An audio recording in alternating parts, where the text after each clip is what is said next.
আজকে তোমাদের সাথে আমি শেয়ার করব আমার হলদির শাড়ি, যেটা হলদিতে পরে সাধারণত 1 বছর ব্যবহার করা যায় না। সবাই কি করে, ওই হলদি জিনিসটাকে রেখে দেয় বা অনেকজন তুলে রাখে বা জলে ভাসিয়ে দেয়।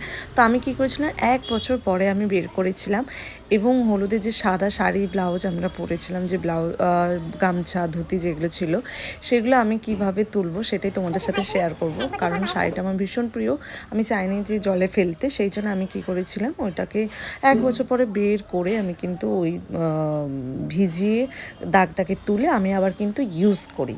তো আমি এটা পরেও ছিলাম, এই শাড়িটা হচ্ছে আমাদের দুর্গাপুজোর সময় বরণ করার সময় এই শাড়িটা পরেই করেছিলাম। তোমাদের আমি দেখাবো যে এত হলুদের দাগ, 1 বছরের দাগ কিন্তু কিভাবে উঠে গেছে, যেটা অনেকেই চাও যে উঠে যাক। যেহেতু আমি সাদা শাড়ি পরেছিলাম, সাদা শাড়ির তো প্রচুর মানে আরও হলুদের দাগ। তো আমি এখানটায় সার্ফ এক্সেল ইউজ করেছিলাম, প্লাস ভ্যানিশ ইউজ করেছিলাম, যেটা খুব ভালো।